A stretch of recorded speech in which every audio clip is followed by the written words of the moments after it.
Greetings, greetings, greetings. Hello. All right. Happy.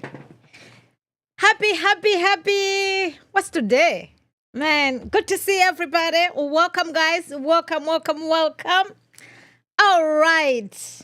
Thank you for being here. I appreciate you guys. All right. Sister Rhonda in the house. Chin, good night. Good to see you. Joanne, how do I know? That's we're gonna find out. Okay, we don't know who is telling the truth and who is saying what. We're gonna find out. All right, guys.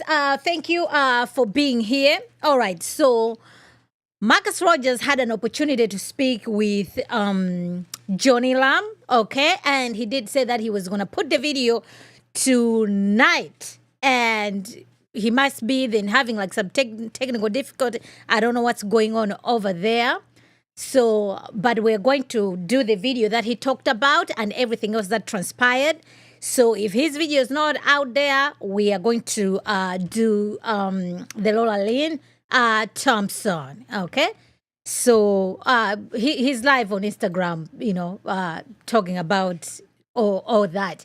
But we're going to go ahead and get started. All right. So I thought that was a very good opportunity that he had to speak to Joni. Okay. And it looks like everybody wants to hear exactly what happened. Okay. I'm curious. I want to hear myself too. Like, okay, let's hear who said what, where, when. Okay. So that will actually be a very nice thing. So yes, Marcus looks like he had covered some things over there. But when it comes out, we'll be sure to feature it. All right. So this is what Marcus posted on his page. Okay, I'm gonna read it to you guys. Okay, let's share it so you guys can also see. All right. Welcome. So Marcus puts this on his page. Okay. It has been a crazy 2 weeks. My phone was being blown up by everyone you can think of. Everybody had an opinion, a critique, and so much more.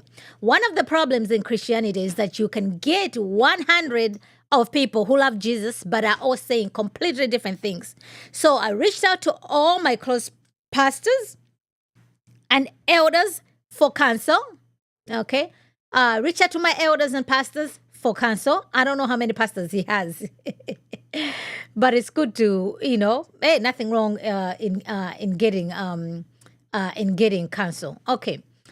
I continue because that is what I always do in circumstances like this.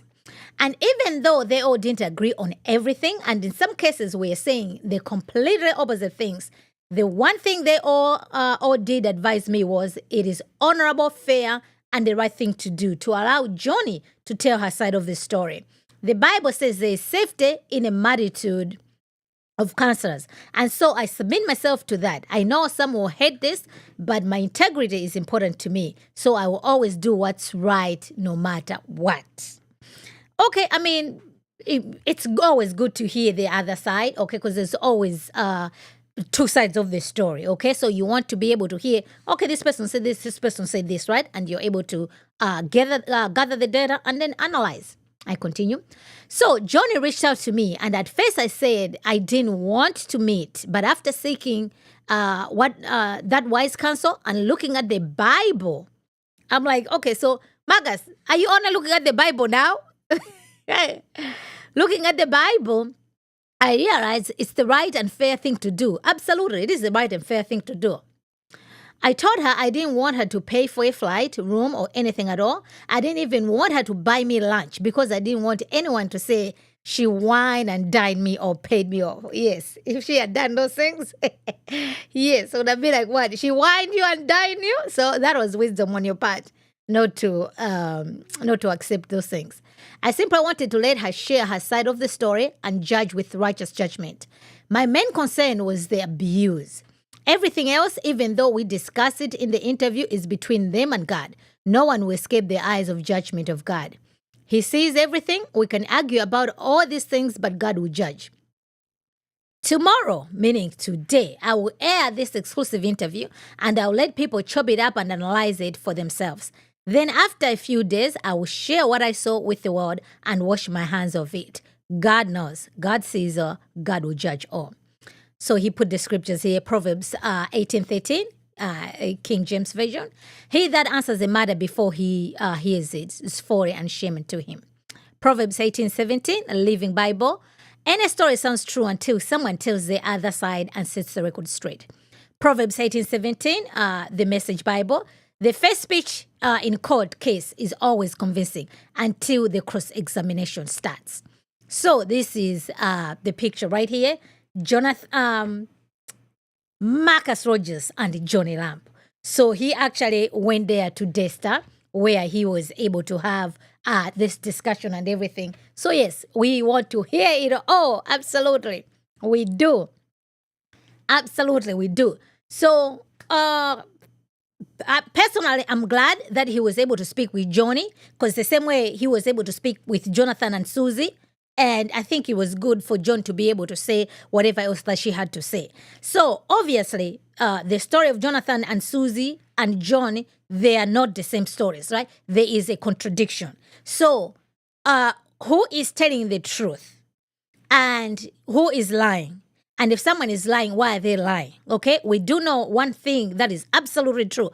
Because their stories are contradictory in nature, both of them cannot be telling the truth.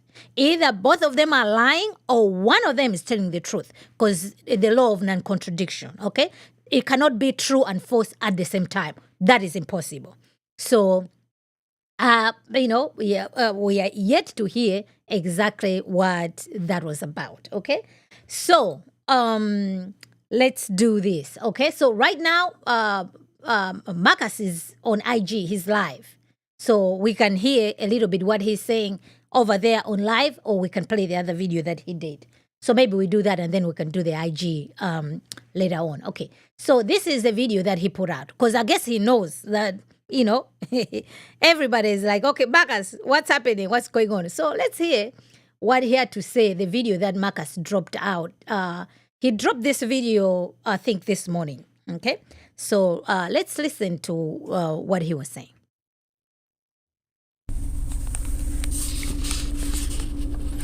What's going on, everybody? So many of you guys know that I'm getting ready to release an interview that I just did with Joni Lamb. I had to go down to Daystar, and let me just share my heart with you guys for a second. One thing that I know for sure, I've had many moments like this privately, talking to big, worship leaders, Christian rappers, influencers, preachers, and one thing I know is somebody's about to go down and somebody's going to go up, because you have two different stories.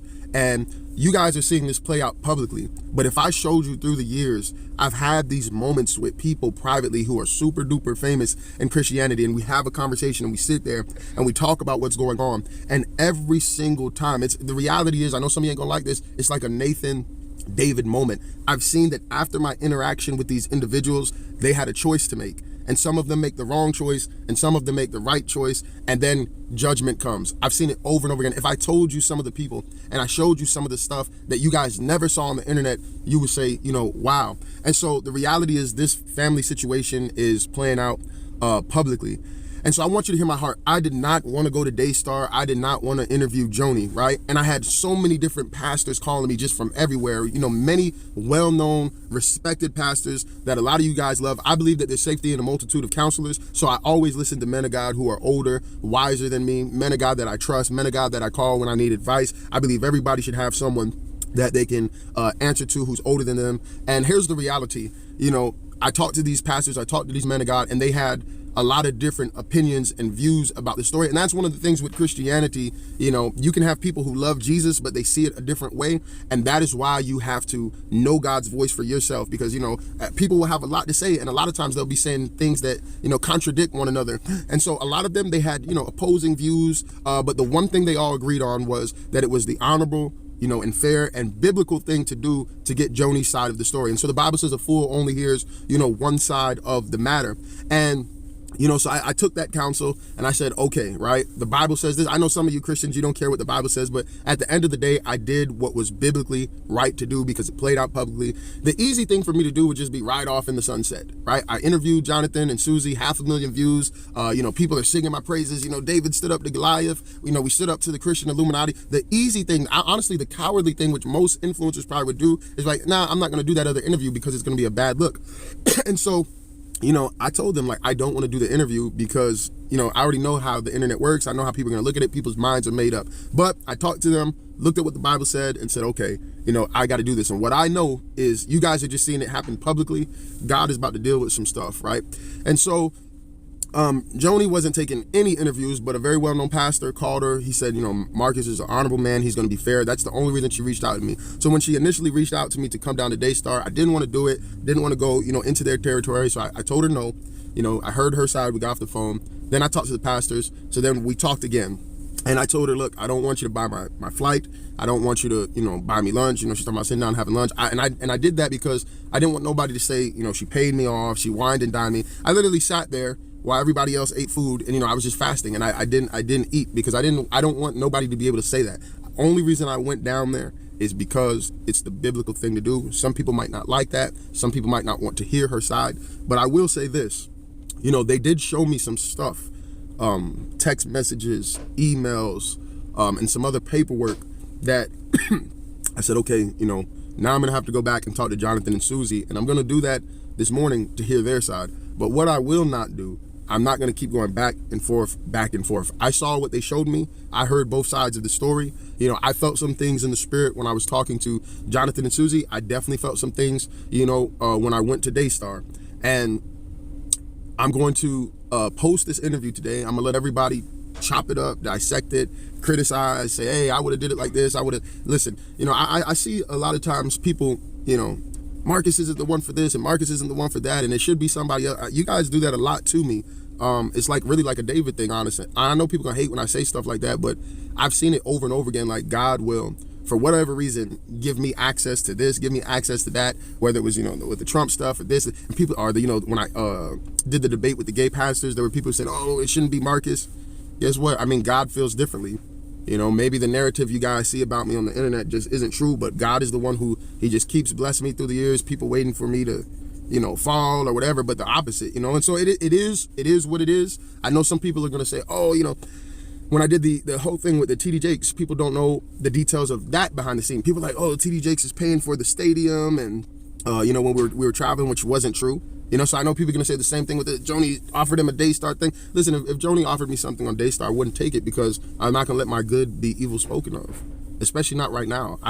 My integrity is important to me. So anyways, listen, I'm gonna post the interview because that's the fair thing, the right thing. People can feel whatever they want to feel about it, and then I'm gonna make a third and final video where I share, what they showed me, there's some stuff they showed me, and it was like, I have to go talk to Jonathan and Susie, and then I'm gonna get Jonathan and Susie's response to, the things that they showed me, and I already started talking to them about it, and I'm gonna make the final video, and I'm gonna wash my hands of it, and I know that, went to one side, went to the other side, and then God is gonna judge. That I can guarantee you. And so at the end of the day, God knows every detail.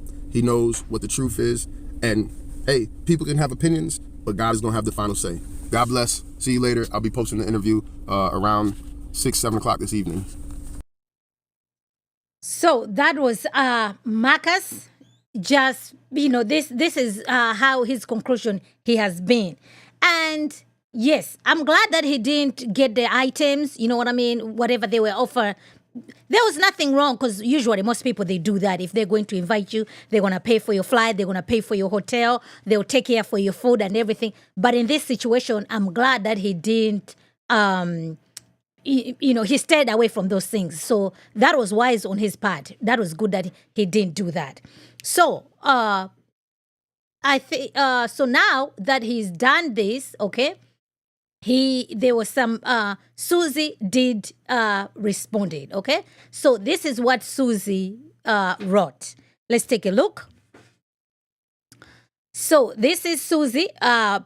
She posted, and I quote here: God knows about the endless lies coming from Joni tomorrow. We will address it all with Jury Royce and then Brace for It and Krishna for It podcast. Apparently, they are using odd takes of me being kind to them and twisting everything they can. My child's eczema was a direct symptom of the stress and fully related. I didn't know all this while in real time, and I never gave them full info on my child. Kept it general, but it's all distraction from the simple truth they want to hide. Pete followed our daughter up the stairs. My son was not on the stairs and did not invite quote-unquote Pete upstairs. There was no quote-unquote city view. It was a plain road. We believed an investigation was done and Pete was cleared. We found out about the cover-up 2 years later. In those 2 years, we were kind. I did not treat them badly. I'm thankful the truth about the cover-up is out in the light. God will bring justice. I pray people see through the manipulation and lies. So this is what, that's what Susie tweeted out in response to the sit down that Marcus Rogers had with Joni Lamb. So according to Marcus, what he just shared, that, okay, he's seen some things and he's also going to sit down with Jonathan and Susie again, okay, I guess to get some clarification on those things. Who knows? So as far as the city view is concerned, this was just the thing that the kids were doing, okay? They were calling one side a beach view, and where there wasn't a beach, like, there was nothing there, they used to call that a city view. So it's not like it's a real thing that, it was actually like a city view. So that was, that was shared from Auntie Rachel. So this is also what Rachel put out, okay? So Rachel put out, any story sounds true until someone tells the other side and sets the record straight. Proverbs 18:17. This is exactly what happened tonight, airing tomorrow. #Daystar. Okay?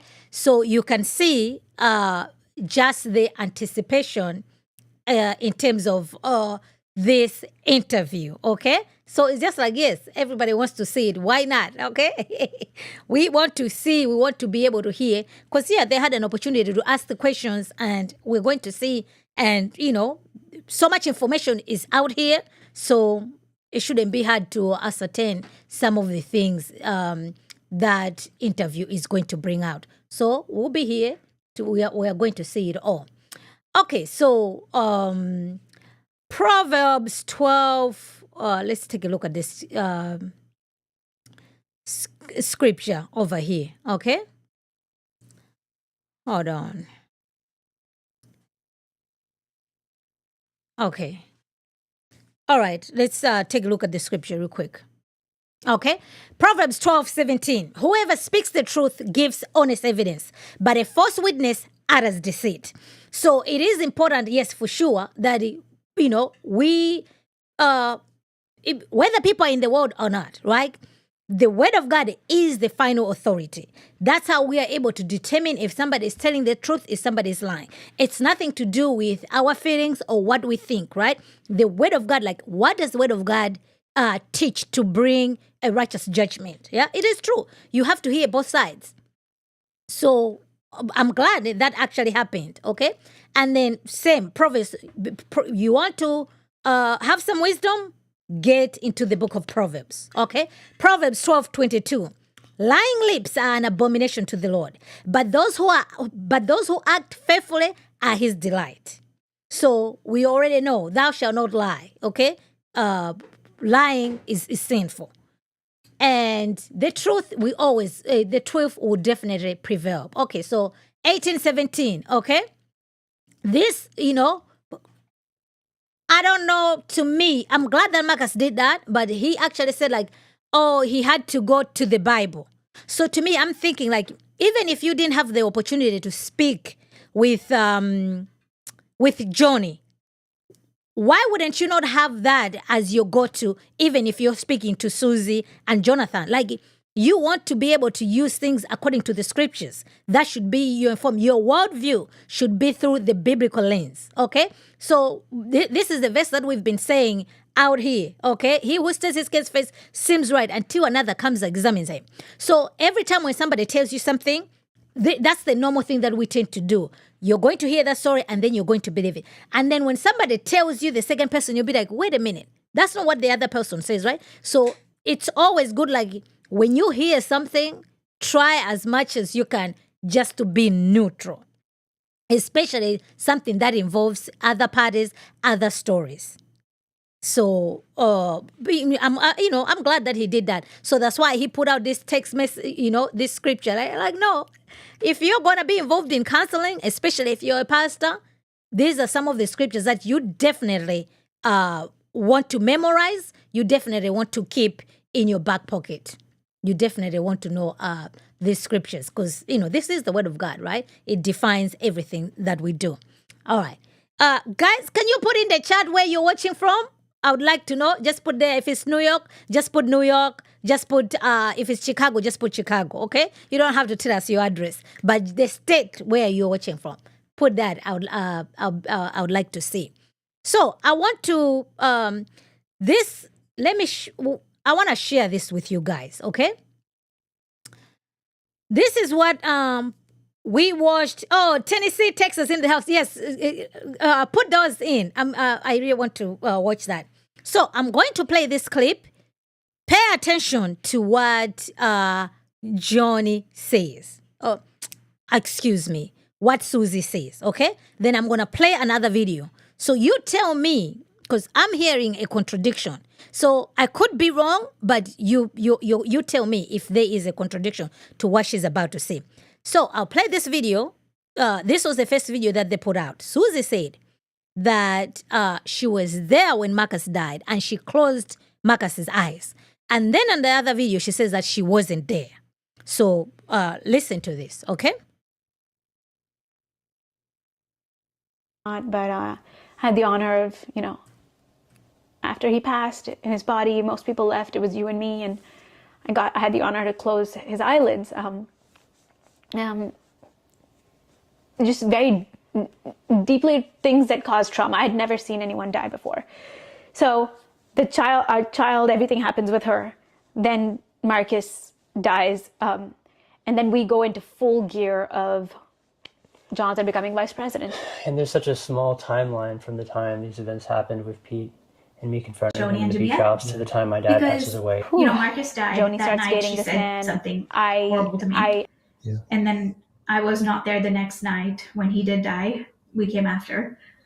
But in that meeting with Jimmy Evans is the first time she brought it up. Susie's done this before. She's had these. Did you guys hear? So I was just like, okay, was she there? Close his eyes, and then she wasn't there. She came the next day. That's when she had the honor of closing Marcus's eyes. Because one video, she said, because that was the first video that they put out, right? And she actually says, I don't know if I should share this, right? She was there when Marcus died, and she had the honor of closing Marcus's eyes. When she was speaking to Laura-Lynn Thompson, she says, oh, I wasn't there. We came the next day after Marcus died. So I picked that. I was like, which is it? So I could be wrong, but I don't know. Did you guys hear the same thing that I heard? So I just like, okay, that picked my, because when I was listening, I'm like, wait a minute. I do remember her, because that was a something that you're definitely going to remember. Like, oh, you know, I had the honor of closing his eyes. I'd never seen somebody die before because I was there. And then the next minute I heard the voice, it says like, no, she said that she wasn't there. But the other one, I do remember that she was there. So, you know, I just remembered that. Yeah, so, you know, I just put it out there, just like, okay, which is it, you know? But if it's nothing, it is nothing. But that's what it is over there. So this is, let's take a look at, oh my gosh, we even have Canada in here. Nice. All right. So let's watch this real fast. Okay. So Susie and Jonathan had the opportunity to speak with Laura-Lynn Thompson. For some reason, I keep calling her Laura. Like, her name is what? What's her name? It's Laura-Lynn Thompson. I think I was calling her Lorraine at some point. I don't know what happened. But her name is Laura-Lynn Thompson. I don't know where the Lorraine name came from. So my niece is actually, her middle name is Lorraine, but I know it's not from there, but for some reason I had that, okay? So let's dive into that video, what they did. I mean, like, you know, they have shared quite a lot, to be honest. They have shared quite a lot. All right, welcome guys. Thank you for being here. I appreciate you. So, let's listen into this, because I don't know if Marcus is ever going to put this video. Either he's going to put it like on Tuesday or something. Okay, but we have another video here that I actually wanted to do. So let's take a look at it. And you will boldly do whatever it takes to get to the bottom of certain issues and find out the truth. So thank you for that, Ms. Laura. Yes, you're so welcome. You know what I keep hearing you guys always say is Daystar is God's. And let's remember that as we're all grappling with some of the things that have been happening. God raised Daystar in order to be, you know, maybe a voice for him. And somewhere along the line, something very difficult has happened. And so I was thinking about it, and I'd like to present it, and I want to ask you guys if you think this is it. So, for instance, if Joni, your mom, had never pushed that you have to read this comment, if she had just respected that, is there a possibility that none of this would have happened? Yes, Ms. Laura, that is actually a very reasonable possibility, simply because, again, the way we were conditioned, my whole life, I've done nothing but fully trust my parents to a level that was almost like unhealthy. Like there wasn't any skepticism about any decisions that they made. And so whenever my father had sat me down in his office and told me that Pete had been cleared by this forensic counselor, you know, instead of doing whatever it took to uncover the truth at that time, we just moved forward as best we could within the family system that we were in. And that's a family system that's very tight knit. We all work together, and there's a lot of fear of if you ever do anything that goes against my parents, the fear of retribution was always there. So again, that led to us going down the route that we did. So not until my mother made the decision to marry Doug Weiss, a decision that we shared a few. We had a 3-hour discussion with my mom and Jimmy Evans and Doug, and kind of laid everything out on the table as to what our concerns were. I wrote her a beautiful letter also after that meeting to let her know, again, one final plea to Mom, I don't believe this is God's best for you. I urge you not to move forward with this. And that is the reason why I cannot walk you down the aisle. I said, I love you, Mom. You have your free will, and it's between you and God who you marry. But as your son and someone that loves you more than anybody in this world, I cannot endorse this marriage. I think it would be one of the biggest mistakes of your life.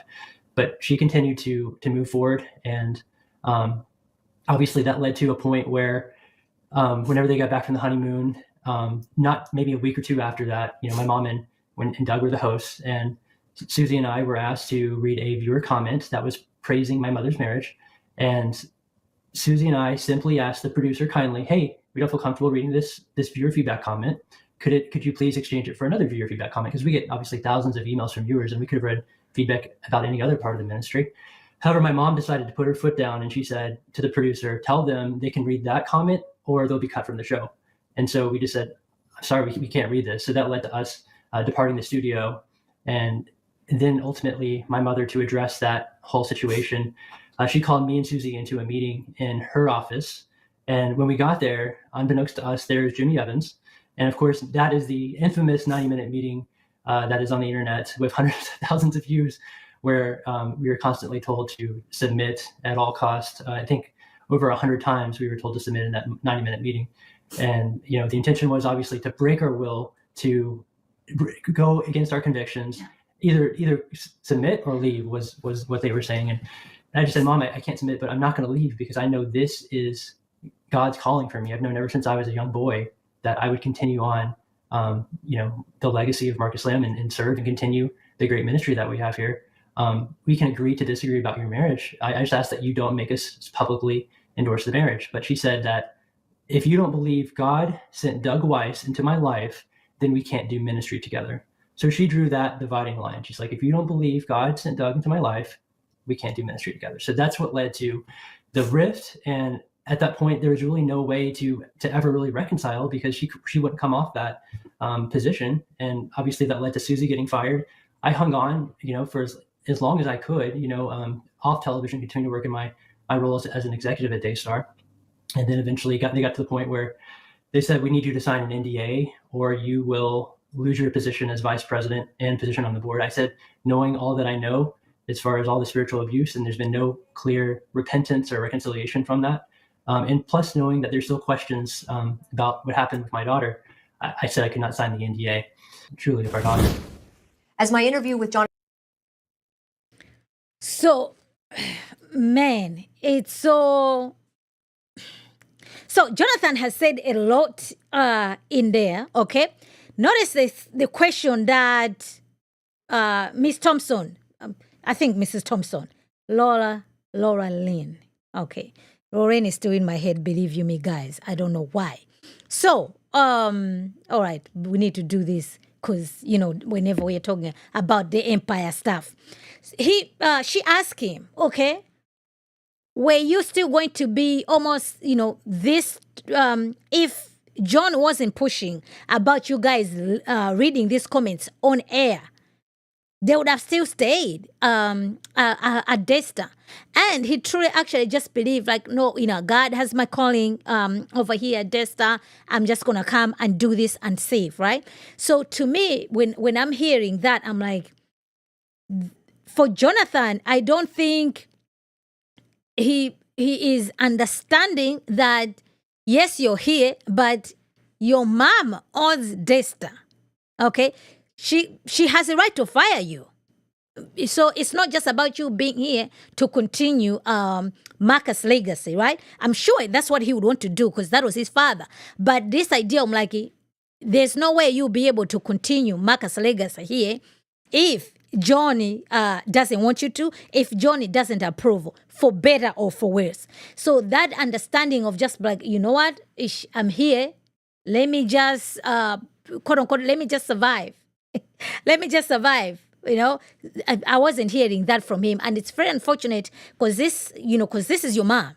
You have the family dynamics and then you have a work environment all mashed together. So when your mom is speaking, there's no distinction for you because to you, that's my mom. You know what I mean? But when she's speaking, sometimes she's your boss. When she's speaking, she's your mom.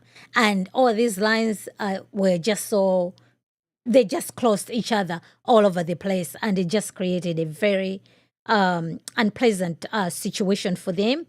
And to me, the fact that this is not stopping, it's ongoing thing that keeps on going. Because they're going on podcasts. They're sharing their side of the story. And some of the things that they're sharing, I was just like, man, honestly, if that was your family, do you actually want to air all that to the global stage about your family? And how you going to put that gene back in the bottle? Like, this is just where the division that's happening in the family, to me, it actually saddens me. Because if anything, the more they go on the podcast, the more they go public, the less likely it is for them to be able to reconcile. Okay, we know God can do. You can. God can restore. You can reconcile, but the trust, because every time you're out there, you say things like it's like the trust is keep. The gap is widening, and what solution is going on all these podcasts? What solution is it bringing? They do have their own platform. So they can definitely share what they want to share on their platform. And quite honest, as far as the story is concerned, they have shared. So we know these are the things that, okay, you know what? Allegedly, there was the child abuse that took place, the cover-up that took place, and the firing that took place, right? They're different stories, but they all emerge. So, and then now, just listening to Marcus says like, you know what? I heard certain things that these people left out. Because to them, they're speaking the things that they might think the other point is not relevant, but when you go somebody say like, you know what, you left that out. Because initially when the story was reported, like, yeah, it was just like, okay, Pete was in the room by himself with a little girl. But then when you bring in like, oh no, he wasn't in the room by himself. The 8-year-old brother was in the room. Pete was holding a baby in the room. Okay, so now it changes the dynamics. Okay, is Pete capable of doing all those things while those? Yes, it can happen. But at the bare minimum, okay, what did the 8-year-old see? What did he see? You know what I'm saying? So those are the things that you don't want to leave out. So if you leave certain information one time, then, Marcus is having this conversation. He's also saying, okay, there was certain information that was left out. So it'll be like, okay, so you left out information with Judy, you left out the information with Marcus Rogers. Why did you leave that information? I'm sure to them it wasn't important. That's why they left it out. But somebody else is hearing because like, okay, I want to hear the full story. So that's why this thing, to me, I don't know. Because like, you only have 1 hour or you only have 2 hours. And if somebody is writing an article, they're not going to put everything in an article. That's just not how things work. So I'm hoping that they'll be able to resolve this. I just don't know how this the online tour is going to happen. So let's watch a little bit more. Jonathan and Susie continues. At the center of this controversy has been the essay of the child of Jonathan and Susie, and it, to this point, has remained unresolved and has been one of the largest conflicts that has brought about the departure of peace from the Lamb family. And Pete said, well, I like the city view too. And so he said, I want to see your city view. So they went up the stairs. The grandson and Pete, and Pete had the baby. The grandson, Pete, and the baby. Mm-hmm. All those details have been left out. Yeah, exactly. And so they went up the steps, and again, I was there. I heard this whole conversation. Mm-hmm. And around the same time, or maybe just a few minutes after, I don't know exactly when, but my granddaughter went up to the room and went over to her side while Pete and the baby and my grandson were looking out the window at the city view. Okay. And she proceeded to put her bathing suit on. Well, about the time she started to put it on, Jonathan comes running up the stairs. Her dad. And says, what are you doing in here while she's changing? What are you doing? And Pete was like, well, I'm sorry. I don't even know if he actually saw anything. Because he had his back to her. because he was holding the baby and the 8-year-old was there. So he said, I'm so sorry, and left. So what were you saying, Jonathan? Like just the difference, the discrepancy in sort of how your mom's making it sound. Yeah, so she basically changed the story to where Israel went up with and Ari followed after, when Susie clearly saw. So Israel and Ari are sharing a room. He has his bunk and she has hers, and they know, when the other one's changing, just look away. So Israel's on his little device. He's in his bunk, not paying attention. And that's when Ariel came and starts changing. And that's when followed immediately, goes, and started following her. So apparently, this video was actually, they had to upload it. So allegedly, during this time, if you're hearing the beeps and the beeps, they ended up mentioning Pete's name. So I think they caught it real fast. They had to take the video out. They put it, because you know how it is, these legal things. So then, you can see their body language and everything. And somebody says but there was 11,000 people who were watching it at the time. I'm like, oh boy. Because it's so, you're so used to people around you. You know what I'm saying? For you to be remembering, okay, let me address this person as Pete. I can understand. Sooner or later, that's bound to happen. Because especially if you're taping something live, every time you're going to remember, let me say Pete. I don't think so. So, yeah, I thought, because that would be you don't want to put his name there, because they did say, illegally you can't, right? Because he hasn't been charged with any crime. So, let's hear a little bit more. Those women at that table were witness. She was not there. Joni and Marcus were down in the basement. So her and Rachel and Pete have concocted this fake story, and they went around with it. I was in the kitchen. What happened in the kitchen when they followed up? Yes. I was in the bathroom of our room brushing my teeth when Susie came to me and said, "Hey, just followed Ari up to go get her while she was going to change into her swimsuit." So, and that wasn't cool. Upstairs. Yeah. No. I mean, her alarm bells went off. I knew immediately in my spirit, something was off, and that I literally ran as fast as I could to get up there. Yeah. One of the things that that people are saying, online is, was there a knowledge or an understanding that something was off about Pete before the actual lake house? Because from what I'm gathering, different things I'm reading, you had been warned by Rebecca and JW that they were uncomfortable. And in fact, Pete had not been able to go to their place. Yeah, 100%. And just to clarify, it was actually a beach house, not a lake house. I'd like to explain where the confusion came from, because the child was a non-factor and completely innocent.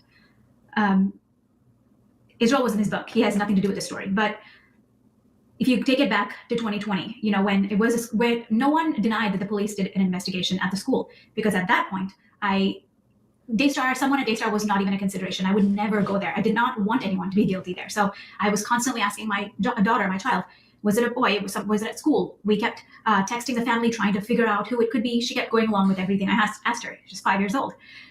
So at that point in 2020, even though there were suspicious things, I did not 100% didn't let my mind go there at all.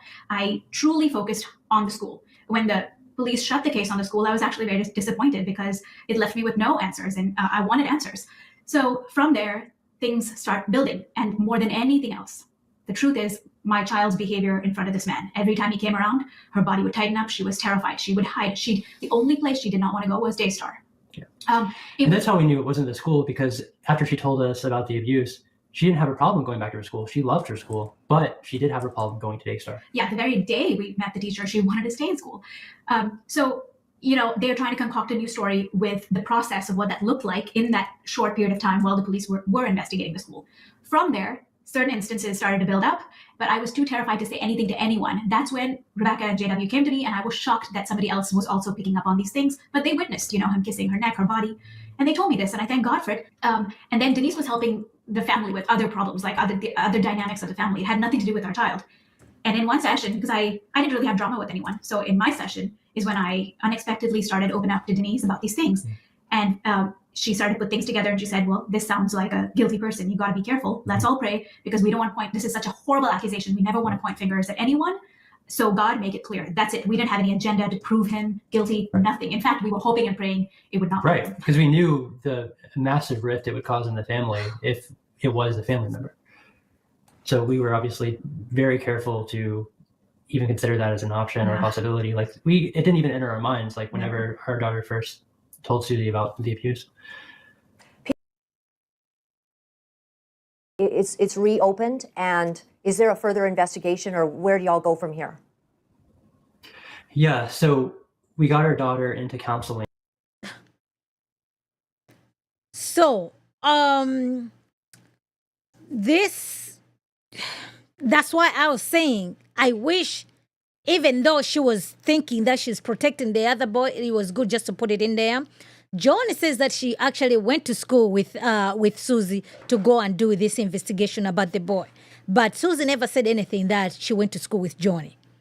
And there was a kid in school, okay, that was expelled from school, and that was never reported. So, okay, did all these things happen? Like, okay, you have the incident with Pete, but you also have the incident with the little boy in school. Yes, there are no male teachers there, but you have little boys and you have little girls. So, okay, what happened there? So if nothing happened, the little boy didn't do anything. So now you have another parent who has a little boy who was expelled from school and happened by essence innocent, right? So if that's also happened, then you also want to make sure that family, get to hear about it. So this type of information, just like, man, what exactly is it? Like, yeah, looks like, there were some other suspicions as far as Pete is concerned. So then this is all mixed up, because it's just like, okay, so if Joni did go to school, that's a grandmother, there's nothing wrong with that. Like, whatever you think, like, oh, she's a Jezebel, whatever it is, but if that actually happened, because she did say that she contacted her, right? And if you guys ended up going to the school, you see what I'm saying? If you leave that information, so now she's having this ammunition, like, oh, okay, by the way, did you know that I actually went to school with her? Oh, no, she never said that. That's relevant information. Because if you're leaving it out, then it's just like, okay, why did you leave that information out? And, because to her, she said she thought that was irrelevant. But it's important. It matters. If was the person exclusively alone or not? Were there other eyes in there? Other human beings in there or not? You don't want to leave that type of information out. Imagine if that was you, right? And then because the information was left out, then now everybody thinks that, ooh, you are this particular person. You see what I'm saying? Like, no. Would you want other people to leave information out if that was you? No, I wouldn't want anything that can, help your situation. You want that to be out there. And if this guy is actually guilty for sure, like, yes, we don't want to prosecute somebody who is innocent, but if he's absolutely, he has issues, absolutely, to the full extent of the law. But we don't want to, you want to give somebody a fair hearing and a fair opportunity. So when they're actually, okay, they go to court, they ended up convicted and everything, there shouldn't be anything like, oh, you know what, now it's a mistrial. Or they're doing these things. Why? Because you left important information out. Because these things do actually happen, These things do actually happen. So you don't want that. For sure, you don't want that. So we're going to continue to play this video, and at some point, because it's actually a very long interview, right? Jonathan reveals that Joni Lamb, like when the father died, okay, the will that was there, Marcus left everything to Joni. He never left anything for anybody. No, nothing for the kids, nothing for the grandkids. So Joni Lamb owns everything. And I was like, what?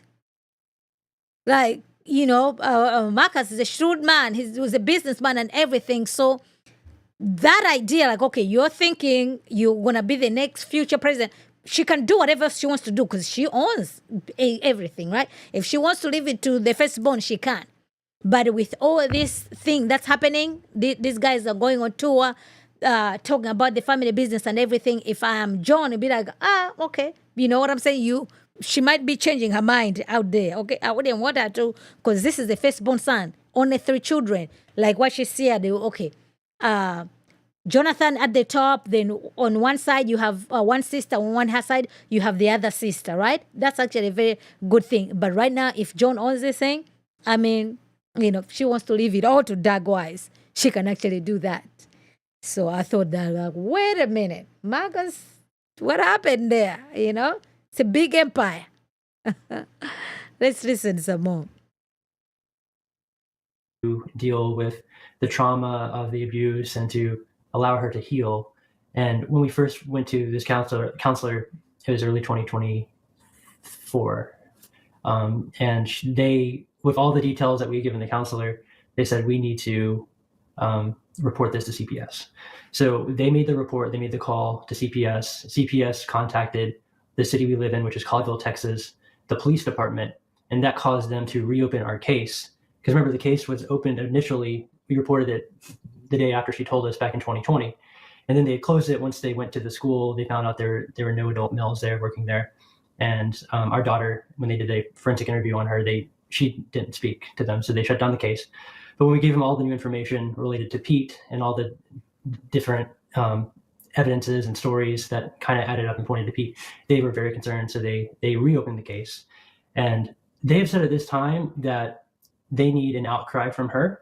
And that's basically for her to name the perpetrator. Once she names a perpetrator, they said they can issue an arrest warrant that day. But as it is now, unfortunately, ever since she spoke to my mom, this was the day after she told us about the abuse. She went to my mom alone. Ever since then, she hasn't said a word about it and doesn't remember it. Well, so I was with her through the counseling process.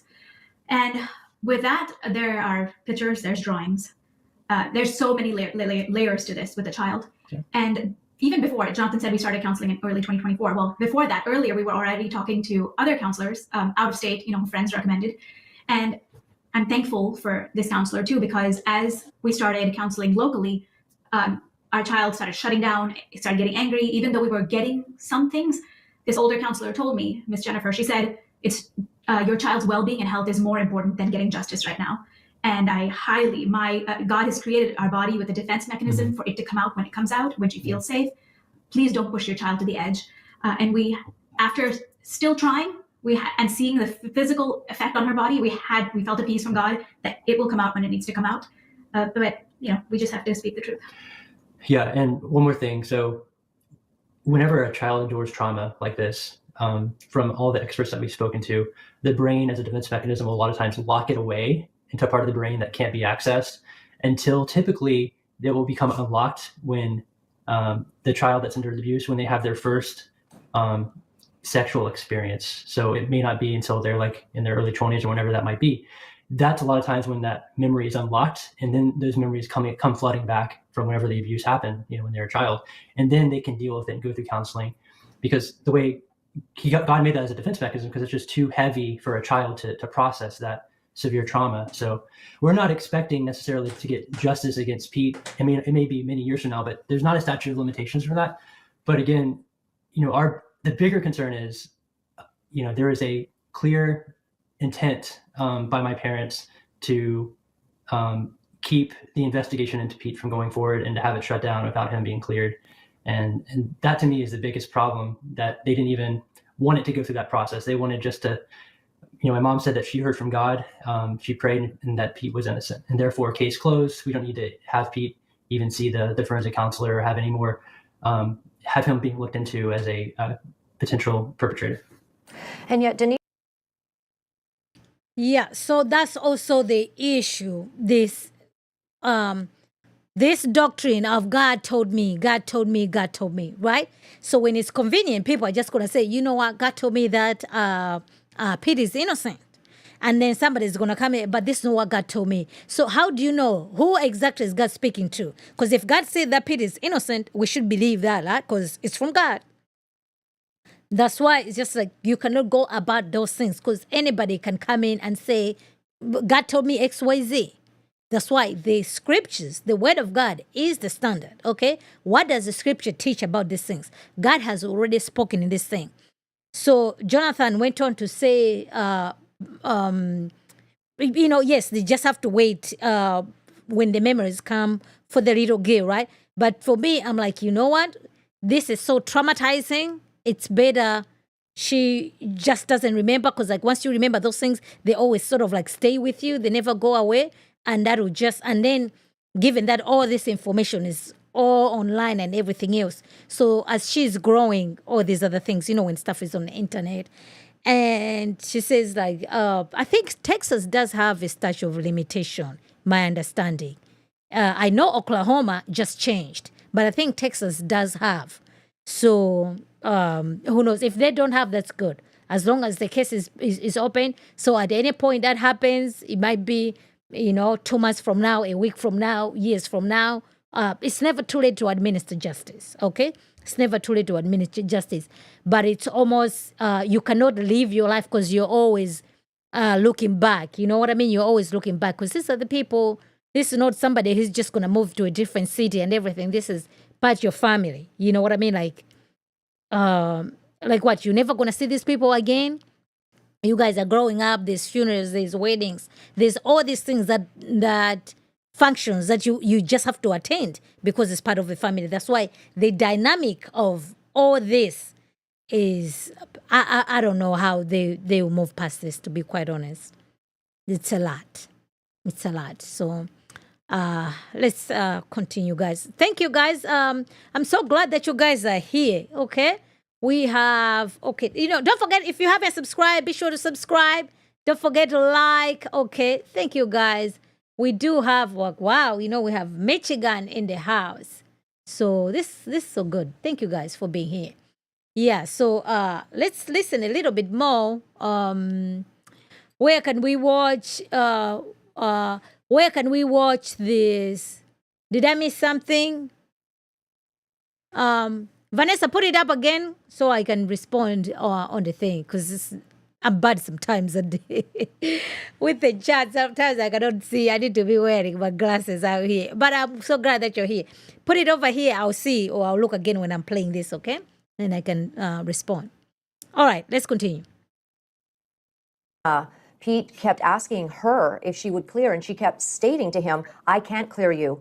And she can't. She doesn't have the designation. So it's surprising that Pete would repeatedly keep going to someone who can't do it and not go to the actual person who could clear him. And that remains to this day, that he just hasn't cleared himself.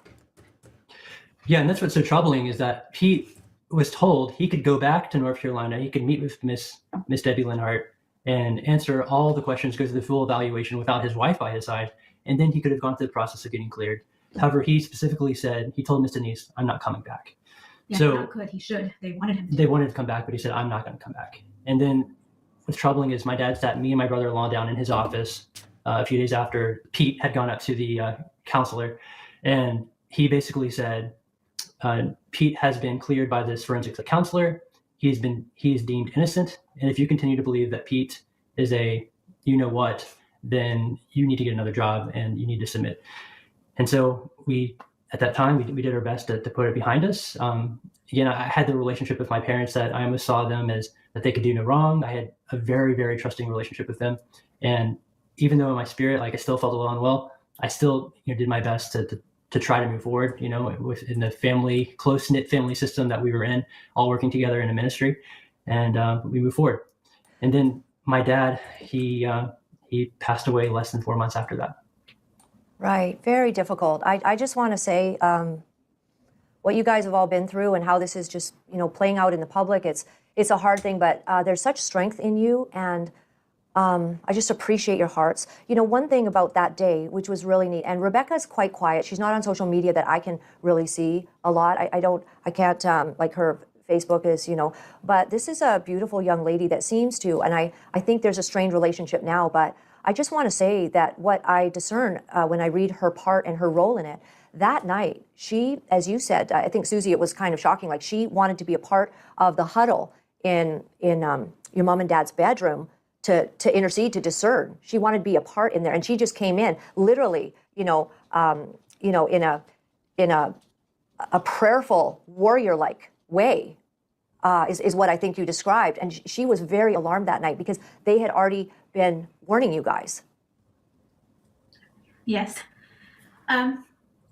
Yes, absolutely. Sorry. That's okay. I thank God with all my heart that I had her. She was bold as a lion, stood for truth, saw everything.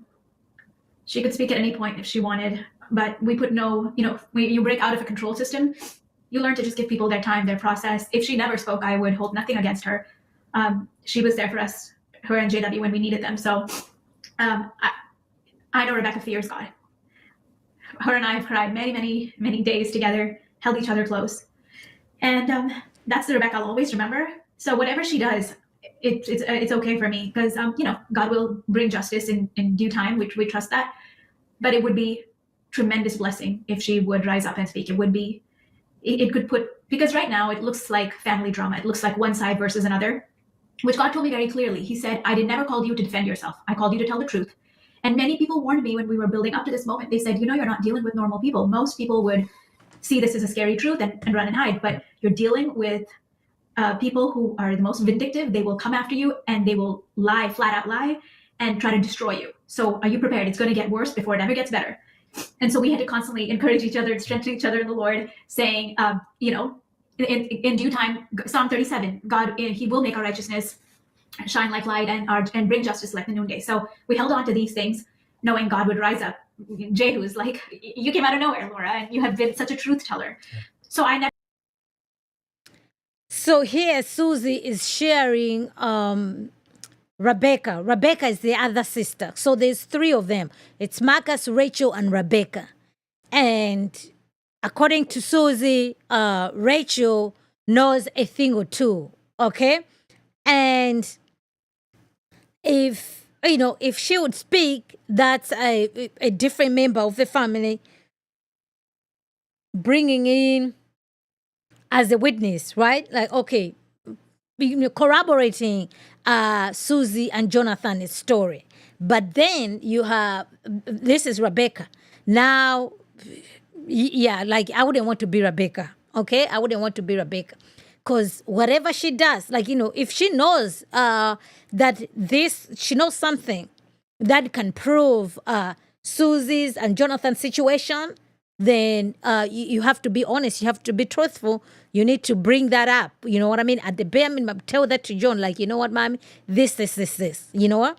And if she, if she has information that can bring justice to someone else in this situation, like, yeah, you have to bring that up. You know what I mean? Because how is it that, to me, I'll be looking at her like, okay, I mean, if only you can say something, I'll be free. But if you don't say anything, I'm here. I'm rotting in this situation, right? Like, think of it, the situation with Joseph and Mrs. Potiphar, right? Joseph was in prison for 22 years. At some point in those 22 years, she could have just stepped forward. You know what? Nothing happened. I lied, but she didn't. So it's almost like, okay, you are in a way holding someone else's freedom in your hands.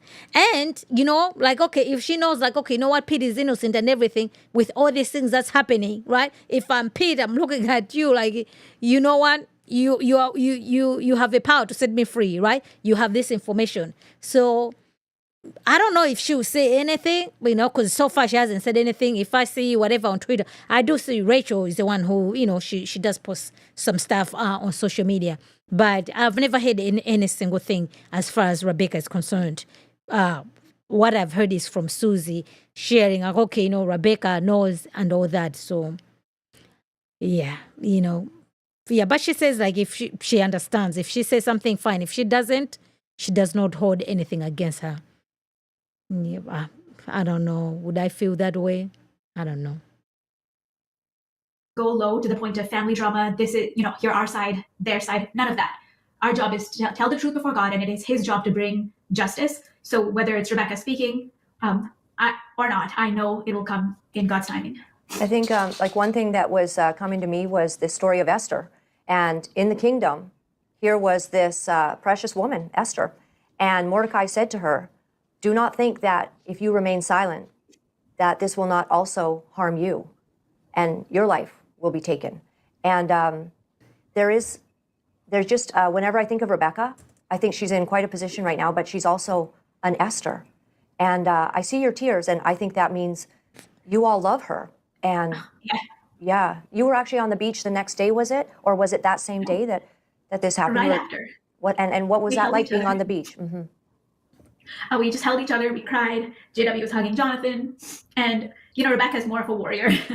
she was like, I'm gonna confront Dad, and so we were in the room. It was Jonathan, me, Becca, and JW, and we didn't really talk to Marcus and Joni all day. It's like the process in this family had always been, if something bad happens, let's pretend it didn't and let's move on. For the sake of the ministry, for family unity. Right.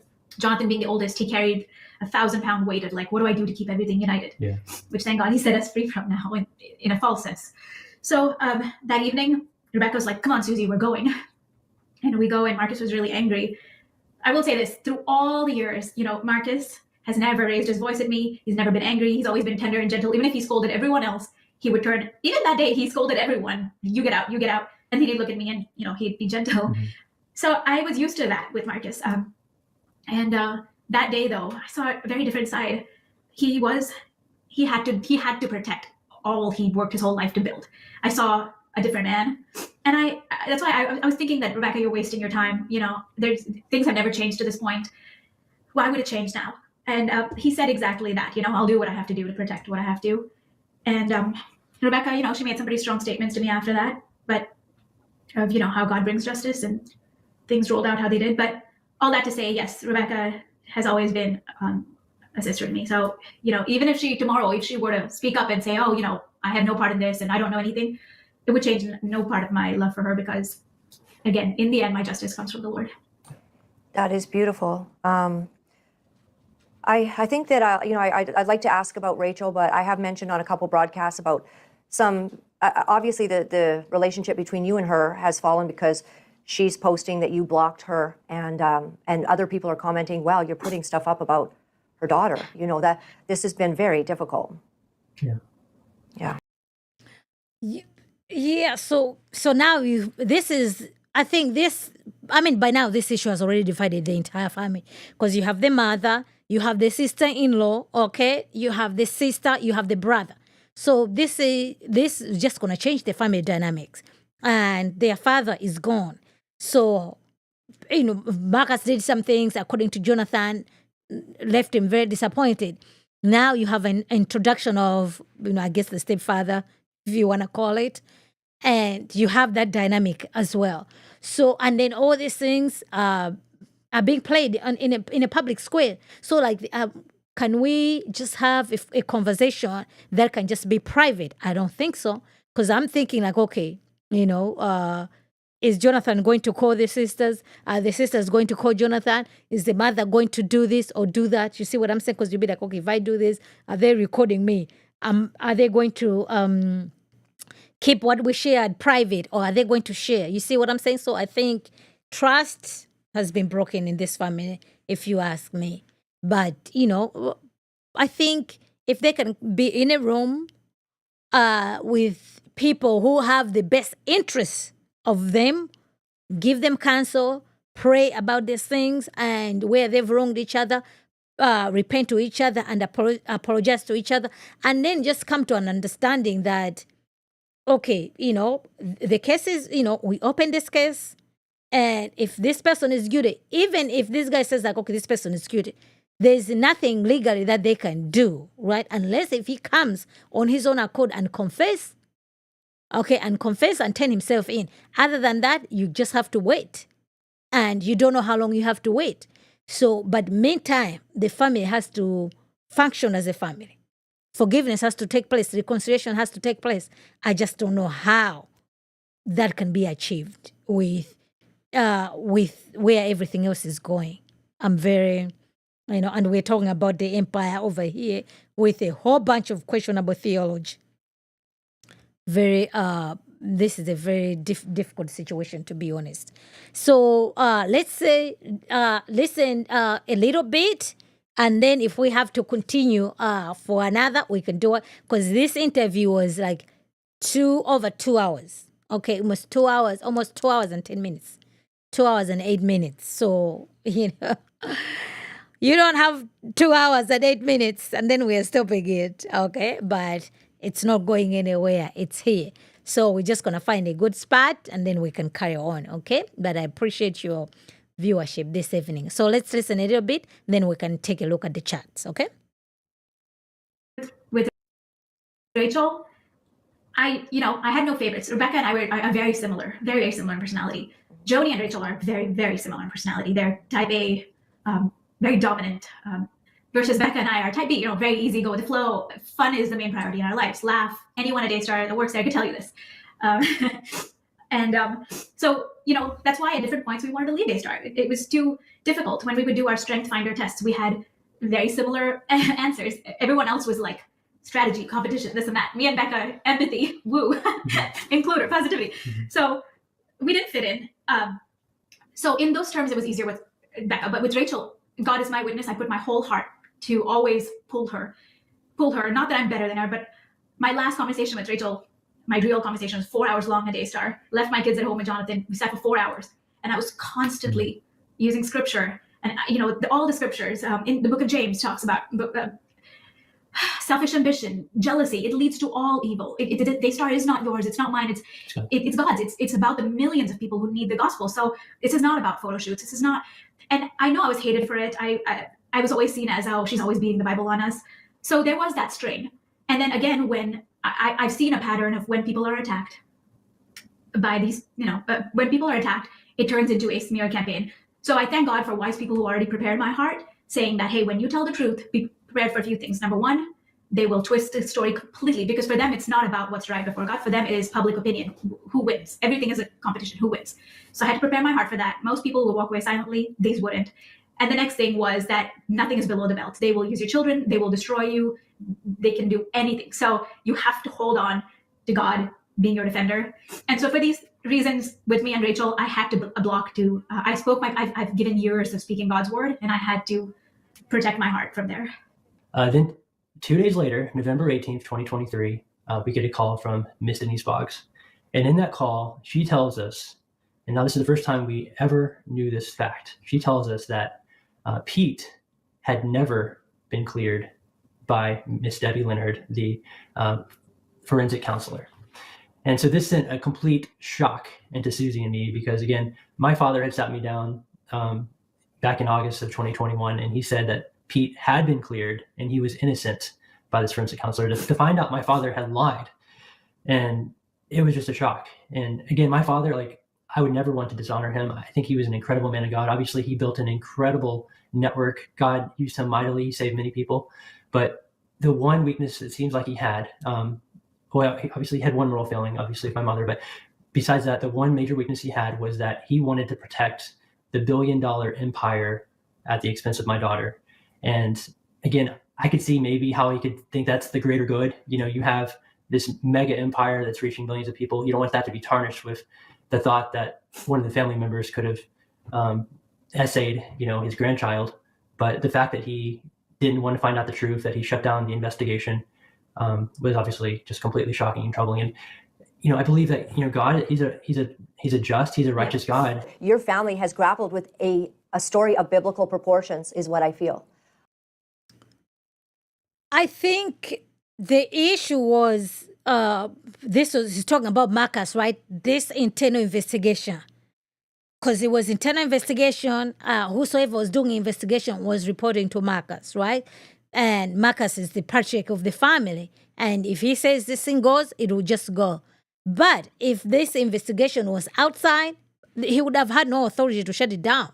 Because if the police are investigating, the police are investigating. You cannot come in and be like, okay, we are shutting down this investigation. But because they were doing it internally, he was in charge.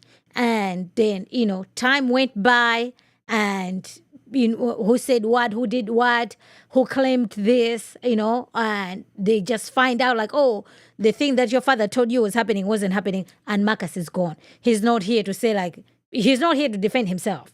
So why did he shut down the investigation? And one thing for sure, if you look at Marcus and everything, Daystar, he started it from scratch, allegedly, the empire.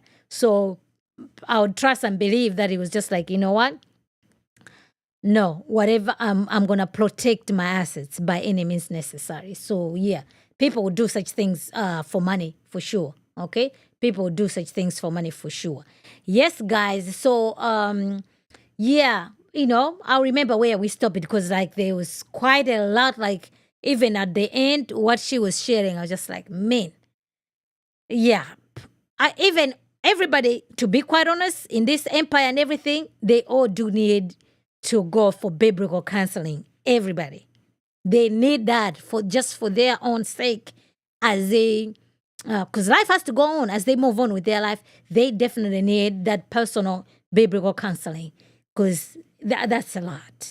That's a lot that these people are sharing. It's just like, man, I'm like, no, do you guys honestly want those things out in public like that? I don't think so. But it's out here. It's in the public domain. And yeah, man, this is very sad because these are human beings. They're brothers and sisters, mother-in-law and daughter-in-law. So yeah, pray. There's nothing that is too difficult for God, right? He's able to do anything. I did remember the case with King Solomon when those two ladies came. And with the baby, it'd be like one is saying, this is my baby. The other one is saying, this is my baby. And the king is just like, oh, so how do you know which is which, right? And so much wisdom. He just sat on the throne and said, bring me the sword. I'm just going to cut this baby in half. You take half, off you go. And the other lady was like, no, king, don't do that. Let her have the baby. So be it, right? And the other lady was like, no, let's, yes, you have half baby, I have half baby. You know what I'm saying? Like, no, half baby and half baby, half dead baby does not equal a live baby. So just like that, godly wisdom, he was able to judge righteously. So yes, we might not know what happened. We might have some questions, we might have some doubts, or we might believe something, but like, no, God knows exactly who did what, when, where, what happened, right? Long before the foundation of the world, because God does not learn things, right? He's outside time. So whatever happens, whether it happens in this life or the next, there will be no sin is going to go unpunished. The judge of all the earth will do what is right and will do what is just. So, be in prayer. It's very disappointing because we want justice to be done right here, right now, right? I want justice yesterday. So, but yeah, we serve a good God. We serve a good God. All right, guys, let's take a look at the charts, okay? We're going to remember where we stopped. We have to carry on, because there was a lot over there. And then when Marcus dropped the other one, we're also going to take a look at that one. So far it's not yet out because he had said he was going to put it out today. He says he was, what is that? I don't know what he said. It must be a big fire or something. Who knows what happened? But he did a live Instagram to keep everybody updated. But the Instagram is not there also. So I'm like, okay, Marcus, what's going on? Because I was going to play her Instagram, but I don't see it. I look for it. It's not there. So because he did a live IG. Yeah. Go to his. Yeah, I did. No, I went to his page. There's nothing on his page. Nothing on his page. So I guess either he's going to do it another day, but I don't think he's going to do it tonight because it doesn't look like he's going to do it tonight. Yep. All right, let's take a look. Sister Rhonda, shout out. Okay, that's the one that's there. Good for you for being here. Okay, Chimachin, good to see you. Joanne, good to see you. Yes, that was just a title, Joanne. Okay. All right. Francisca, did he read it? No, I think either he's having technical difficulty or it's a big file. He did update people on IG, on Instagram Live. I went to his Instagram Live. Even that live that he did, it's not there. So I don't know if he deleted it. Shouldn't it still be there if somebody has done an IG Live, right? I don't know if you guys go to his page like you see, because I went there. I don't see the live anymore. But I was there. I did see him speaking about this situation. But on his YouTube page, people are still there waiting in the chats. But because he did say he was going to do, Marcus said he was going to do a Q&A afterwards. But there's nothing on his page. Yeah? He said he uploaded to YouTube. Marcus said he's going to do it this Saturday. Today is what? Today is Tuesday. Come on. He promised people he was going to do it on Tuesday. Now Tuesday saying he's going to do it Saturday. Why not Wednesday, Thursday, and Friday? Well, I mean, that's his video. He can do whatever else he wants to do. But he did say he was going to do it today, you know. We wanted to see it. We were waiting. We wanted to see it too. So, okay, we'll wait for Saturday. Okay, wait for Saturday. He said, in fact, even, I don't know if Daystar was just referring for him or both of them are going to, because they filmed it. I guess he took his own equipment and then filmed it himself, but also the Daystar studios were filming. But Daystar, you cannot play Daystar stuff, it'll just be copyright right away. But Marcus says people can use this stuff and chop it up, whatever, This mess has been going on for years. It didn't just 2 months ago. It started way before the divorce and wedding. Yeah, oh yes, for sure. Right now, this is just the fruit of what has been going on. Yeah, this is dragging on for too long. Both sides are wrong. Yes, it's so bad, because you have little ones that are involved, I mean, like every family has issues, okay? Every family has issues. The last thing I want to do is to be discussing my family issues in public. No way, no how. Nope, I ain't doing it. Because you have to understand, it's just like, okay, yes, people can, they will have you on their platform, but at the end of the day, those people are going back to their families, right? They are going back to their families. I mean, like a month from now, then what? Because how many times are they going to talk about this story? So, yeah, I don't know, Yeah, I wish for them to be surrounded by, to be in a good church, to be getting good wisdom, good counsel. Because sometimes, like, it's better for you just to keep quiet and let God fight the battle for you. But like, it's like if somebody puts out his post, then you're coming out, you almost like you're trying to defend yourself, right? Oh no, this is not what happened. This is what I said. Oh no, but this is what you said. Oh, you see what I'm saying? So it's like this back and forth, back and forth, back and forth. I don't know. To me, that's even stressful. It's just so stressful. Yeah. So, yeah, this should be handled by biblical elders, not in the public. Yes, not in the public. Because it's a lot of people, like get biblical counseling with your pastors, people you can trust, who are not going to be out here airing your business. But as it is right now, I mean, we know the cat is already out of the bag. But why continue? Like, why continue? Is the story going to change tomorrow? It's going to be the same. But now, because every time you're on a different platform, guess what? You need to be bringing in some new information, because you can't just be saying the same things that you've been saying all along. So now you're saying things that normally you wouldn't have. But now, because, okay, it's a new platform, you know what? Oh, I remember this is what happened this day. You know what she said? It's just, I don't know. It's messy. It is messy, They don't listen to anyone. It's all about them. No, Jesus. It's, yeah. I honestly don't go anymore. Don't do any more podcast. If you want to do things, just do it privately. Get some counsel. Get other people, private. We don't even have to know that this person phoned Johnny, this person said this, like, just do it that way. Because it can be done. It can be done, but for some reason, to me, I just don't see how anybody can counsel you to be, okay, go on the internet. I don't know. Slander on both sides possible, bearing false witnesses. See, absolutely, yeah. Because if everybody is going to say the story to their vantage point and vice versa.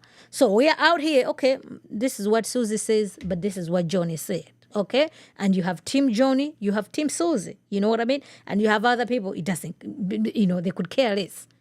So it's very difficult, you know what I'm saying? Like, okay, can I sit here and say, like, you know what? I believe every single thing that Susie and Jonathan have said. No, Do I believe some of the things I've said? Yes, I do. What about John? Do I believe everything she said? No. Do I believe some of the things she said? Yes.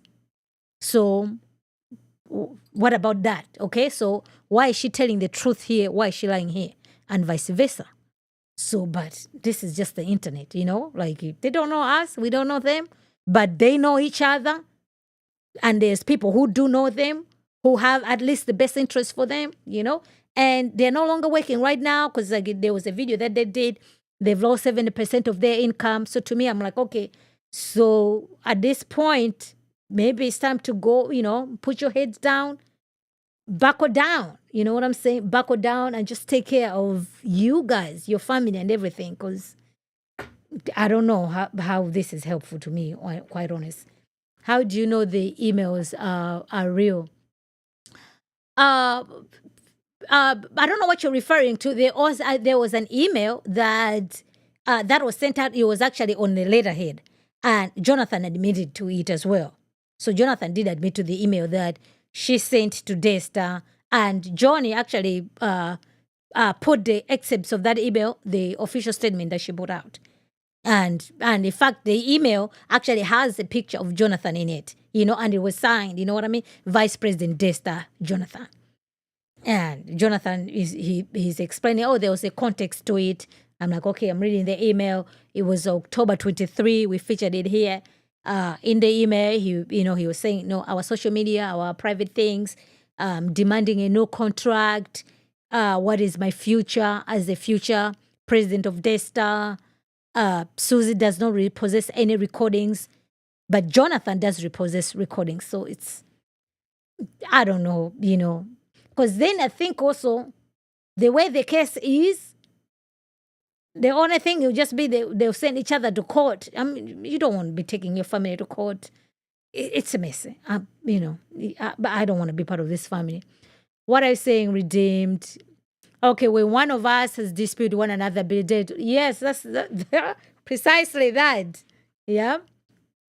So, what happened to people being humble? Time will tell. Absolutely, time will tell. Yes. Oh no, there's slander on both sides. Because if before even the video aired, we already featured, right? Susie was already responding. So I'm like, okay, Susie, what are you responding to? You haven't heard the video. The video hasn't yet aired. So, but she knows that, okay, they're showing some odd stuff. So, they know each other, how these people operate. This really is a case for law enforcement. The child is an innocent victim. They just need to get it together for the child and the child. Yes, absolutely. Yeah. Unfortunately, yeah, legally speaking, the law enforcement, as of right now, there's nothing they can do. There's nothing they can do. So there's nothing the authorities can do. So then why are you guys out here? Because all this stuff that they're saying, when the time comes, they go to court, guess what? All this stuff is going to be admissible in court. Because you'll be like, okay, so you were on this podcast. You did say that you were there, but on this one, you said that you weren't there. Were you lying here? Which is it? I don't remember what I did last week. But if something was on video, they would just boom, play it to jog your memory. What are you going to do? Yeah, so, yeah. Do you not know that we are going to judge angels? Absolutely. Yeah, so, yeah, man, it's very sad. Absolutely. Yeah. I feel this is the Lord's judgment of these people. They've been messing around too. Yeah, I mean, God is going to use things, you know what I'm saying? Like, God judges his children all the time. God judges people all the time, And these are the things that we need to be repenting. These are the things that we need to be living right before God. It doesn't matter whether the people are watching or not. However, you going out, this is your mother. This is your mother-in-law. You guys sat across. That's why I was just like, because it looks like Marcus Rogers he's taking a step back. Marcus Rogers sat on the cross calling, this person is telling Jonathan, pretty much, your mom is Jezebel. Okay. I'm like, why are you letting that happen? You know what I'm saying? As whatever else she is, but hey, man, if that's what you guys do at home, so be it. But you don't want somebody else to be saying those things. And then, lo and behold, Marcus is sitting across to John, and now he's like, oh, hold up, wait a minute. I think I'm just going to wash my hands off this story. Okay. Yeah, so this is, I don't think he should have in the mother at the interviewing the son. I don't think he should have. You don't think Marcus should have? No, I don't. You didn't want Marcus to interview the mother? I think it was good to interview. My husband says, Marcus, of course. Marcus, to be fair, Marcus, he will say things that has wisdom with, especially when it comes to biblical sexuality things. He's on point. Okay, he's on point. But then he was sitting across to Susie, and this guy said, no, our convictions, we had to leave because our mother, we feel she's in an adulterous marriage. Okay, but you're talking to who? You're talking to Marcus. And do you know Marcus's situation? Okay, so I'm sure Marcus doesn't want to touch that with the 10-foot pole. So, yeah,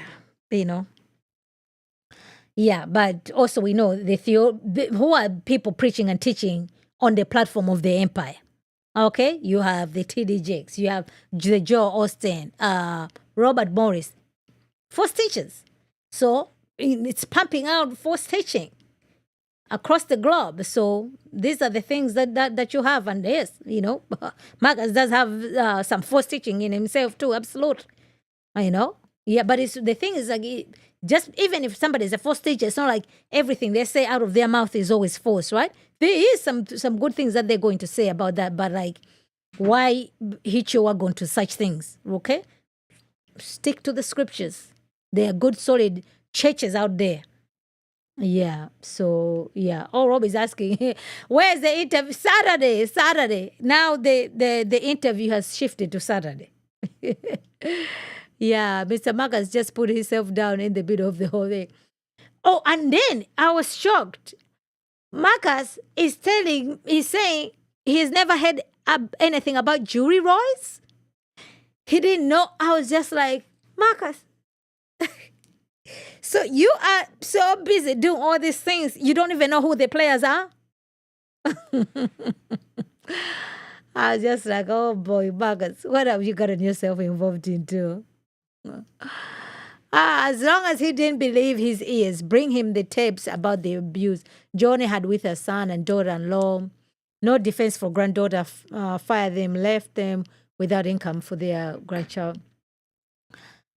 I mean, they no longer work there. So if they no longer work there, why would they get paid? Like they no longer work there, they don't get paid. That's why I was so shocked. Because to me, I was just under impression that these people own part of the empire. They don't. She owns the joint. So if you no longer work there, you are at her mercy, okay? And then if you're out here, you are on tour, airing her laundry out, and then she should be writing a paycheck, giving you a check. I wouldn't do that. You're out there airing my laundry. Then I'll be like, okay, here, honey, money. Oh, no, I'm not going to do that. Nobody would do that. A simple commander shall not bear false witness against your neighbor. No, you shall not bear false witness, yeah? Honor your mother, your father. Right.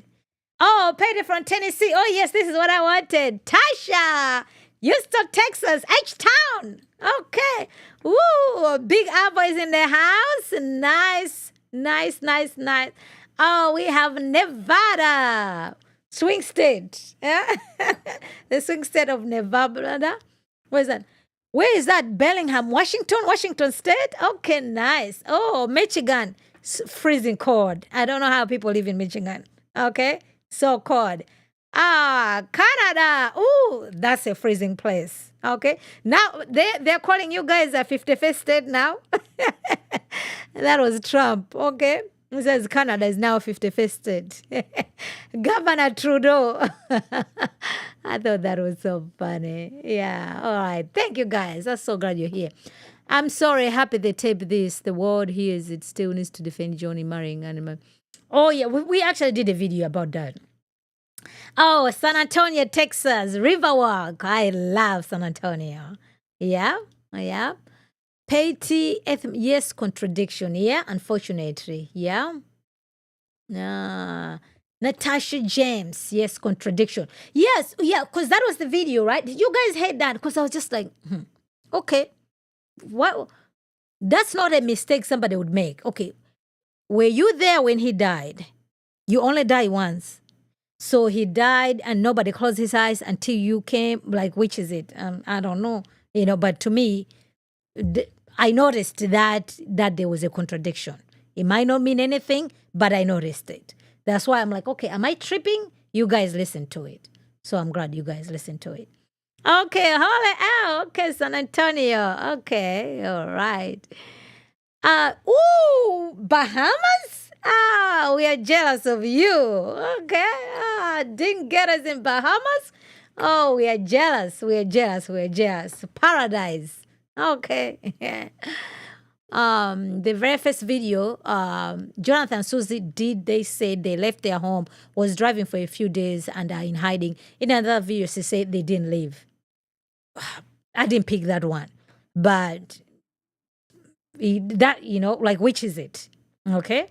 Yeah, so when you go to court, these are the things that they're going to pull, right? Because that's what they do over there. The lawyers are trying to catch you in a lie.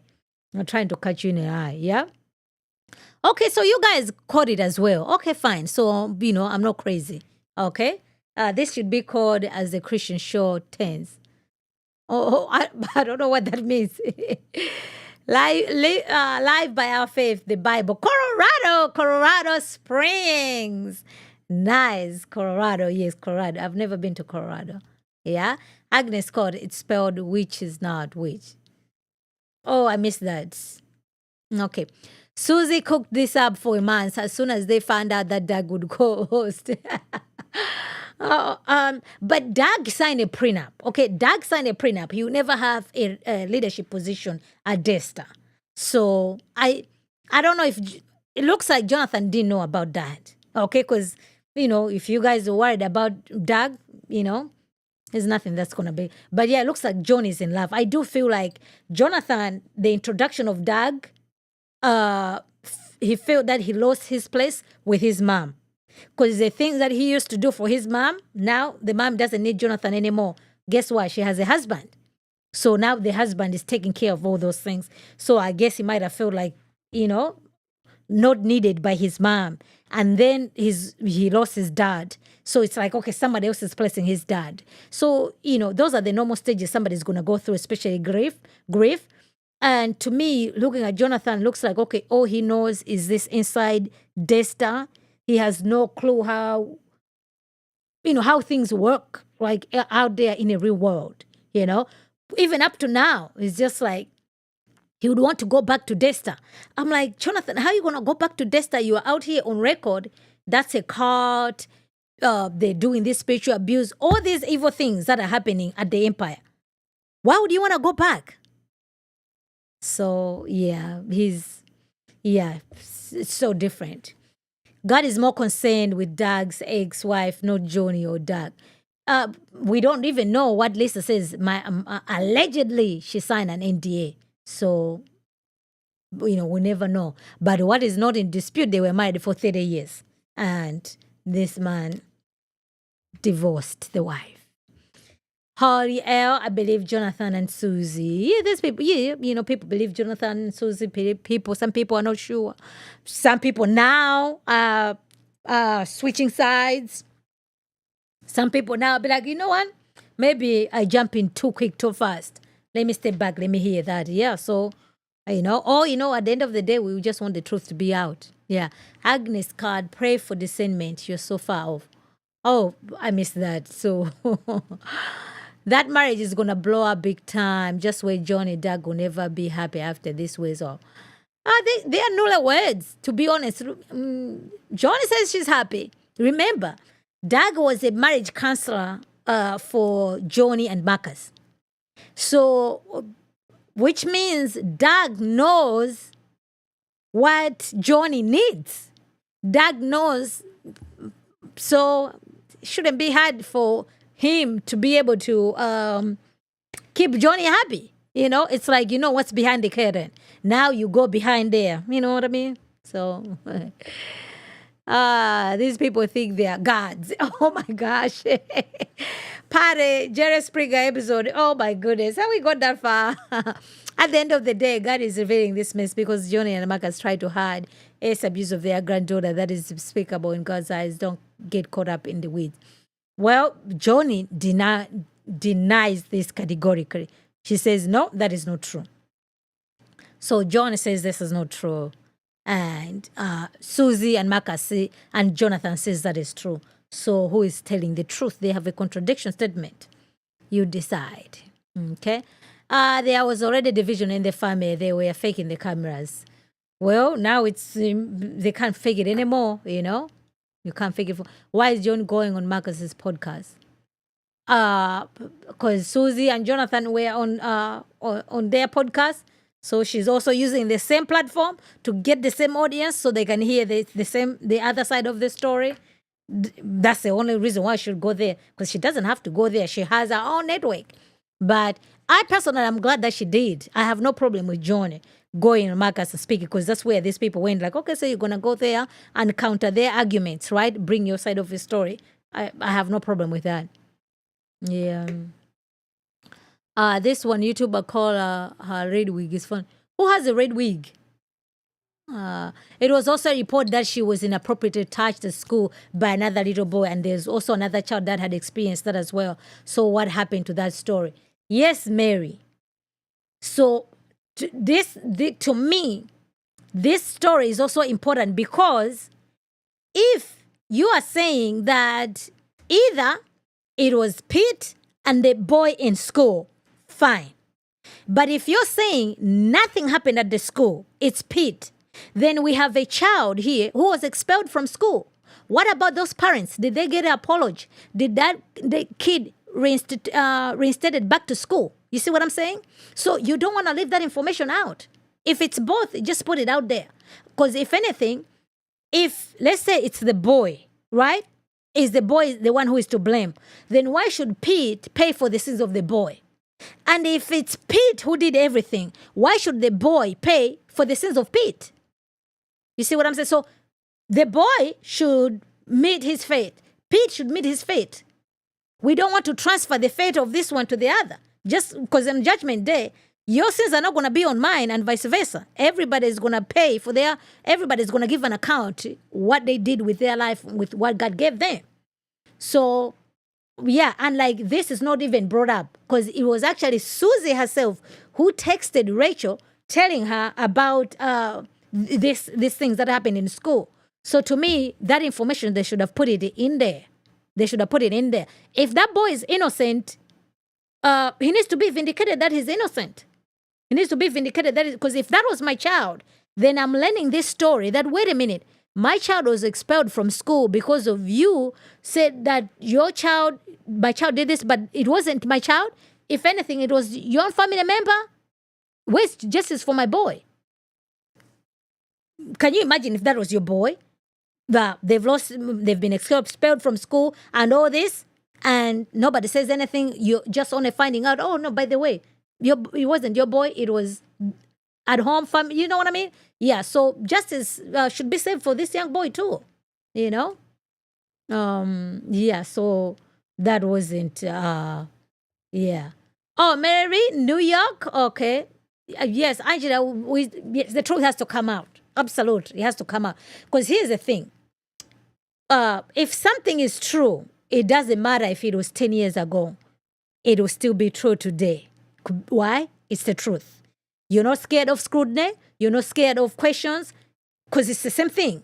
This is what happened, and this is what happened. That's it. You see?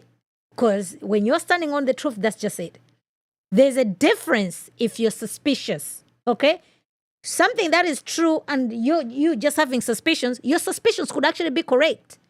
But that's why they're called suspicions, okay? If something is true, this is what happened, then it doesn't matter. The entire world might be saying, no. The sky is blue. It's blue. The whole world today can decide, you know what? We're no longer going to say it's blue. We're going to say it's black. It doesn't change. It doesn't change. It does not change. GG, Tennessee, Nashville. Okay. I like Nashville. You know, all those musicians at the corner singing, you know, chasing their dreams. Yes. Tennessee, I like, yeah, Tennessee, Nashville, Tennessee. The truth has to come out. Oh, North Carolina, where? Durham, okay. North Carolina, the swing state of North Carolina. Okay, what did I like about North Carolina? No, I've been to Duke University. I thought that was actually cool, but yeah, NC, all right. So I'm so happy, you guys. You don't know, you made my day. When I was, I'm sorry to hear that. But for me, I didn't want to go to school. I was ashamed. Oh, wow. May God restore what was stolen from you. Thank you for sharing that. Yeah, so this is real things that's happening to real people, Yeah. The last thing I want to do is, accuse somebody, we want justice to be done, Thank you for sharing, Angela, Yeah, the Lord bless you. Yeah. Washington, what's the weather like? Too cold. Seattle, Washington. Yeah. Yes, you're right. This is very common, actually, but it takes forever to get justice, all these other things. So you have a lot of people who are just suffering in silence, which is very sad. It's very sad. Yeah. Yeah. That's why. And some of these things, because to me, I'm like, okay, if you do these things, I am for the penalty. Okay. That's what I support for. You violate a woman, swift justice. Okay. Fair trial, swift justice. And that's it. No need for people, the same people you did, they should be paying for taxes to be feeding you 3 meals a day, no? We need a swift trial. I sort of understand I had this kid pick on me so bad in the 6th grade. I was about to put a pencil. Oh, what? I heard the voice. I don't do it. Oh, wow. Yeah, you see? God fights for our battles. Vengeance belongs to God. He will repay. He will repay. Oh, my goodness. Yeah. Oh, hopefully he repented. Otherwise you'll be standing before his maker and giving an account to all those things. God is not mocked. God is not mocked. Yeah. God is not mocked. God is not mocked. Okay. Susie did say that Johnny went to school with her. Susie did say, oh, okay, I didn't hear Susie saying that she went to school with her. I heard that Susie called Johnny to tell her. I heard from Johnny who said that they went to school together. Yeah, so I did find out till like 2009. Wow, what a story. What a story. What a story. Oh. Wow, but maybe we need to do another program, right? Everybody recounts the stuff that happened when they were in school. When they were in school. Oh, man. Oh, where can we watch this? Oh, I guess that was the Maka saying Saturday. Maka said people are saying that it's going to be on Saturday. So it's going to be Saturday. Oh, no, this is a mess. Completely. Yeah. Redeemed with, oh, good to see you. Glory be, sure, speed up the recording faster so we can get through it quick. Oh my gosh, Glory be 25. 2 hours? Believe it or not, I was playing at 125 speed. I was playing it at 125 speed. So it was already at 125, Yeah, it's actually 2 hours. It's 2 hours. Yeah. So, oh, wow, look at, yeah. Okay, when is he releasing an interview? On Saturday. On Saturday, yeah. So yeah. When it comes out, we're going to take a look at it. We're gonna feature it here as well. So he says he's gonna put it on Saturday. He didn't say what time it will be, so we'll keep an eye on his channel when it comes out. Yeah. Yes, keep praying. But pray. We are to pray for our enemies. We are to pray for our neighbors, right? We are to love our neighbors. We are to pray for our enemies. So pray for Jonathan. Pray for Susie. Pray for the Lamb family. I know it's very difficult to pray for the people you don't like. It's very difficult even to pray for your enemies, right? Because you just want them to get it. But what can we do in this situation? Do we have solutions? Can we fix this problem? We can't. But guess who can? God can. So let's lift them up in prayers so God can do only what he can do. We're just going to be faithful. Do the right thing for the little girl. Oh, yeah, upon the Rebecca situation. I don't know. Yeah, that's a whole different story altogether. To destroy and looking at it. Yes, yeah. Because remember what happened in the Genesis, right? The first institution. What did the devil do? Attacked that, okay? So the evil one is always coming after the families. You attack the foundation of the society, which is the family. You have broken families. You have broken societies. He doesn't even have to do anything. Yeah. So you have mother-in-law, father-in-law, sons, daughters, all these things. But the commandment says what? Honor your father and mother. Parents, do not provoke your children, and be patient with them all. Live at peace with them all, right? As much as it depends on you, live at peace with them all. Be at peace with all men. It's not easy, Did Pete have offense of this before? No, there is no any criminal record as far as Pete is concerned. There is no criminal record as far as Pete is concerned. Was Pete accused of this in another situation? To my knowledge, it's just suspicions. There's nothing. To my knowledge, everything with Pete is things that he's been suspected with. Yeah, but I mean, this is not good. Like everywhere, people are just suspecting you. It's just like, okay, why are people suspecting me? I'm in this place. Like, why is it you? So he needs to answer to that. Okay, why is it that you are finding? Why are people suspicious about you? Why? What happened there? We cannot ignore that. Or for the people, why did the suspicion fall on your head?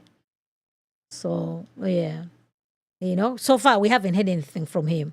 First, justice needs to be saved before reconciliation. Oh, yes, absolutely. Yeah, we want justice to be saved. Okay, yes. Reconciliation, restoration, forgiveness, all those things, they take time. But with what's happening right now, it's not going towards justice. It's not going towards reconciliation. It's not going towards restoration. It's going the opposite direction. So, yeah. Redeemed. God told me to tell our friend once he was in the finish with his son who got 25 to life and the kid got out 7 years but made sure. Oh, wow. Oh, 25 years and you save 7 years? Oh, that's just God showing. His messages are new every day. Yeah, so. All right, guys. Oh, man. All right, guys. Hey, we can do it. Freedom deep. Indeed, Teddy. Okay, redeemed. All right, guys. We're going to call it tonight. John is being forced to choose between our children. The alleged person is Jonathan's sister's husband. Who knows? All these things allegedly. We have no idea who did what, who said where, when. Okay? May the truth prevail. Has worked hard to tear nuclear family apart, especially in the sexes with the feminism movement. Oh, now feminism is just part of the fabric now. All right? You don't even, even if you pointing out today, saying that feminism, people are going to look at you funny, like, what do you mean? It's just normal now, right? That's just how women are. Okay? Women empowerment, whatever you want to call it. Yeah? Yes, absolutely. Yeah, Christ will separate the wheat from the tares. Yep. Yeah. LS, you're late. Where have you been? You are late. Okay. Where is the actual Marcus and Johnny interview video? So Marcus and Johnny interview is going to drop on Saturday. It was scheduled to drop out today for whatever the reason. It did not drop out. According to Marcus, it was loading. Now it says Saturday. So we are also waiting for the interview as well. So Saturday to be. He did do a preview this morning, a video. We featured it at the beginning of this live stream. So if you just want to watch that, just go at the beginning. I did play the video and what he shared. But the actual interview, everything, Saturday. For now, there's a preview. Yes, guys, I do appreciate you guys. Okay, thank you. I'm so glad I think we did, we had the East Coast. We didn't have West Coast. No, we did have. So we have everybody. Yeah, we actually did. We had the East Coast, West Coast presented, even the Midwest, and then down south. I like it. That was nice. Yeah, so we got all the representatives, right, from all parts. We had Bahamas and international Canada too. That was nice. Okay? You have Canada, you have Texas. North Carolina, Washington, Seattle. That was nice. And we have Big Apple. Nice. Yes, guys. I'm so glad that you spent this evening with me. I do appreciate you. Thank you so much. Don't forget as you go out to like this video. If you haven't subscribed, be sure to subscribe. It helps. That's the currency on YouTube. Don't forget to follow me on Instagram, Facebook, Twitter. And we're going to make sure we're going to feature the interview once it drops, okay? We'll keep an eye out. But I appreciate you. We have more coming. Stay tuned. And we still have this video to finish because we didn't finish it. So we have all that in store for you guys, okay? If you want to continue with the discussion more, go to the comment section and type in your comments over there. I do try to respond to the best of my ability. But put a comment in there and I'll see you in the comment section. All right, guys, that is all that I had for you guys today. I hope you find this to be informative to you. Be sure to follow me on all social media platforms and subscribe to this channel. Until next time, remember to be in the know. Thank you.